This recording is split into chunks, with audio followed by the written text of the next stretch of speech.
What is your overall assessment of accountability and transparency of public officials in New Jersey?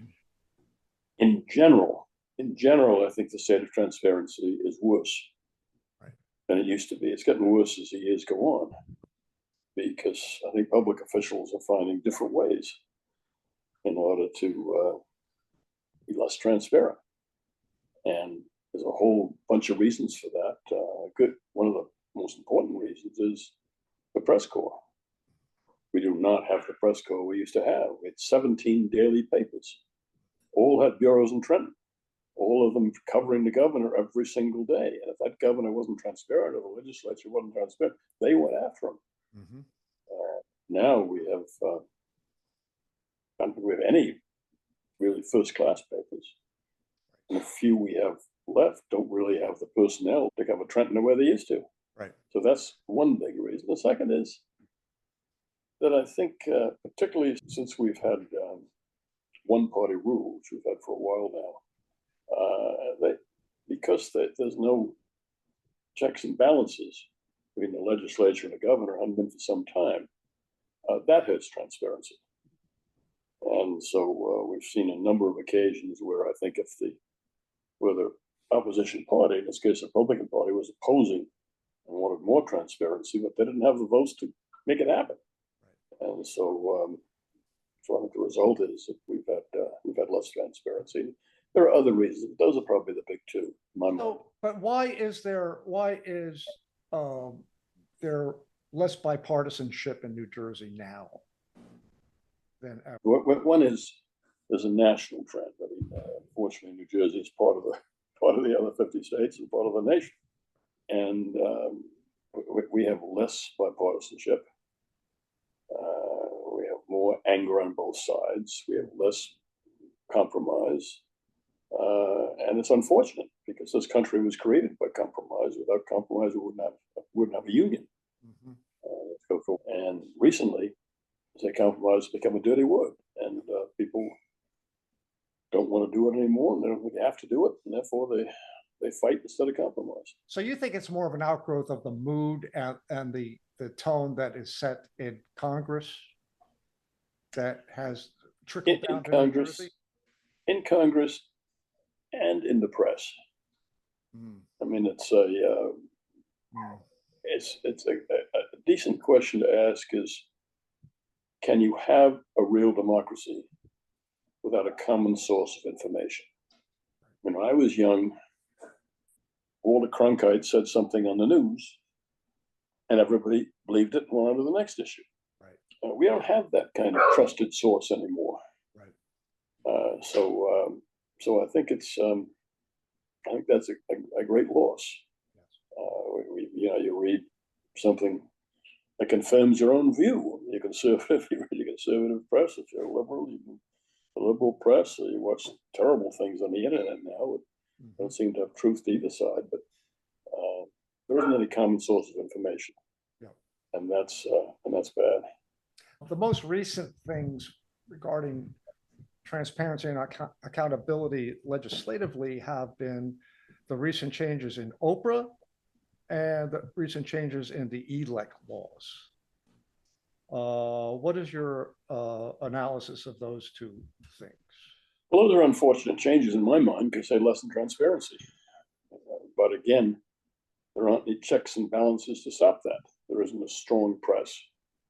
I mean, if that had happened when I was governor, the Star Ledger, which had 9 or 10 reporters alone, just a ledger in Trenton at that point, would have been after him. And not only that, but in those days, everybody read the Ledger or read the Good Record or read one of the good papers in the state. And if that paper went after you, you were in trouble. Is there a specific anecdote that comes to mind about the press keeping you honest? I can give you a good example. I mean, for instance, when I ran for governor, I spent a lot of time at the editorial boards. Yes. Because the endorsement of the papers, the 17 of them, was very, very important. I won the closest election in state history. I was endorsed by 17 out of the 18 New Jersey newspapers, including the New York Times. And election was so close. I think without those endorsements, I think it would have been a different winner. It was important. Right. And when they felt strongly about a subject, for Star Ledger, which I knew best, which is a very good paper under an editor called Mort Pye, when they cared about something, it went on the front pages. So if you were trying to lessen transparency in some way or other, there'd be front page articles, not only Monday, but Tuesday, and Wednesday, and Thursday, and Sunday, editorial. In those days, the parties changed back and forth. I mean, you had control of the legislature one year by the Democrats, next year by the Republicans, third year you have one house, one party, one house, the other. Right. And when you had that kind of change, it mattered what the opposition party said, because they were probably going to be in power at least sometime in the next 2 or 3 years. And so he respected them, he listened to them. And I was in the legislature, I was majority leader, minority leader, speaker,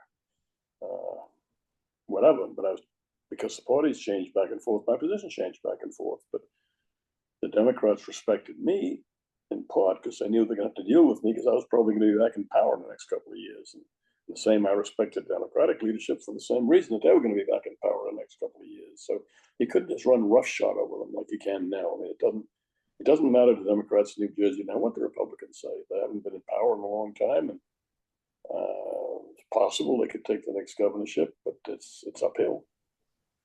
And as I recall, back in your day, there were actually like vigorous debates on the floor of the legislature that shaped policy.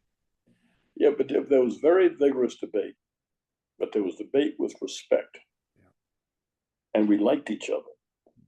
And, we went to each other's weddings, each other's funerals, we knew each other's spouses. And that continued. I mean, some of the people who served in the other party in the legislature when I was governor are still close friends, and we still get together and still see each other. And for years, the most vigorous debate in my entire time in the legislature was over the state income tax. The state was bitterly divided in that subject. The parties were bitterly divided. And the legislature fought over that for months and months, years really. And but we got together once every other year, that legislature. We'd have a dinner together in New Brunswick for 20 or 25 years, just to get together because we were friends, talk about old times, talk about our battles on the floor. They used to invite me as governor, they'd invite Brendan Byrne as governor, and we'd talk about old times because we were friends. Yeah. And that's what you've lost. You'll never do that. I guess you can't legislate decency and respect, can you? No, you can't legislate that, but it's the way democracy works. Yeah. And without it, I mean, I say this nationally, say it in New Jersey, what have you. If you don't have respect, if you can't deal with each other with respect and as friends, then you get much less accomplished. I mean, and the public is not going to respect you. No, that's right. The public, when you don't respect each other, the public loses respect. Then the public takes sides, and they join the fight, and it's a sad spectacle. And I was governor for 8 years. I never had a Republican state senate in the whole 8 years, and they didn't block one single major appointment, not a single one. They overrode me on one bill in the 8 years. There was a bill that I thought should be tested in the courts, so I encouraged them to override me so it could be tested in the courts. But what was it? It was school prayer. The Democratic legislature passed a bill allowing prayer in the schools. Yeah, my attorney general told me it was unconstitutional. Right. So I vetoed it because it was unconstitutional. Right. And one of the legislators came to me in a very nice way, because we've been friends for years, Democrat, and they came to me and said, "Would you mind if we overrode you?" That was a different atmosphere. Would you mind? Wow. And I said, no, because I think we should test it constitutionally. So override me and we'll test it in the courts. Right. And I was right. And it was overthrown on the courts. Well, you're right for now. We'll see what happens. They're starting to put up the 10 Commandments in schools. Yeah, that's right. We'll see how long you were right. That's exactly right. But the point I'm trying to make is not what I bill was right. understand. But whether the atmosphere we had then in the legislature and why we were able in both parties to get a lot done. I mean, Brendan Byrne and I got a lot done. Yep. And he had a Republican legislature for a good part of his term. Mhm. I had a Democratic Senate my whole 8 years and a Republican Assembly for half my 8 years. Yeah. And nevertheless, they were very productive years for both of us. Yeah. What about campaign finance? How much does that affect what's going on? Campaign finance, it's always been the cancer on the American political system. Mhm. You didn't have what our friends sometimes call the billionaire class now. At least I don't remember right. You didn't have people with so much money you could just flood the system the way they seem to do today. But you had rich people who gave money into both parties, and I was always in favor of having a much stronger campaign finance bill than we had. Both nationally, I thought, because it's more important than the state. The idea that you can give as much money as you want to, in one way or another, to politics, to one side or the other, and not have anybody find out that you've given it. I mean, that's the cancer. And if I had to say one thing that is worst about the system as it now exists, it's still the money. Yeah. It's still the money, and people are getting elected who shouldn't get elected just because they have 4 or 5 times more money than their opponent. That's not right. There seemed to be kind of a shift in tone post Watergate. And in the 70s, that's when Oprah began and the Open Public Meetings Act began. And I'm not sure when the public advocate was enacted, but that's gone. Yeah, well, a public advocate was enacted under Brendan Byrne. Right. And then I had 2 excellent public advocates when I was governor. Right. And they both did a very good job. And they, what you had to reckon with if you were governor was they might sue you. They're an independent voice. Yes. And if they thought you were doing the wrong thing, you had a guy sitting there in your cabinet who was also suing you.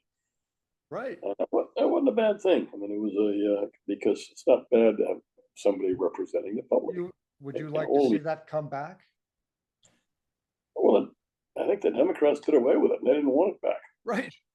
Right. So I don't. Again, it's those kind of things. I think maybe it would be considered again if we really have a more of a bipartisan picture. If the Republicans come back in the state of New Jersey, it becomes a question of who's going to win. Then if it's of interest to the public, then one party or other is going to say we're for that. And so on these issues, I want you to vote your conscience. There'd be no party position. Mm-hmm. This was things like the income tax. Mm-hmm. If I hadn't let the Republican caucus go, the income tax would never have passed because it's passed with Republican votes. The death penalty, abortion. I mean, those to me were big issues that not only important for the state, but important for your conscience. Right. And I didn't want people saying I'm going to vote this way or that way simply because I'm a Republican or a Democrat. So we're talking about, transparency and accountability, but how does that expand on a national level in your mind on the health of democracy right now in America? Well, it's very, very important. Right now, people really distrust government. And I don't care if you take somebody in the far left or somebody in the far right. They don't trust government right now. And they figure government's doing them in one way or another. And that's a bad thing in a democracy. But that's what's going on now. And lack of transparency is one of the big reasons. Because they figure, you hear about the deep state. Well, what's the deep state? That's a group of folks, a large group of folks in this country, who feel there's things going on by unelected officials in government that are doing things that are hurting them, not helping them. And therefore, they say they want to go get the deep state. On the other side, there are people on the left who feel that people have in the court and other places who are doing things that are anti-democratic, and therefore they want to change the rules. Let's have more Supreme Court justices, or let's change the way we elect presidents. So let's stop having 2 senators from every state. There should be more from popular state. And they argue with changes in the fundamental system because they feel, due in large part to a lack of transparency, that people are doing things that they don't like. And I think that's dangerous because we are, people forget. I'm a historian by training. The founders were very wise in one thing. They recognized that no pure democracy had ever survived more than about 5 years in a whole history of the world. None. And so they put in these checks and balances to make sure it was a republic, not a democracy, and make sure there were these checks and balances. And it's worked very, very well. And we should think in spite of our problem, we should think very, very hard before we make fundamental changes. How much trouble are we in as a democracy? We're in a lot of trouble. And the main trouble I think we're in is that people on both sides of the aisle have lost confidence. And they think the other side is the enemy.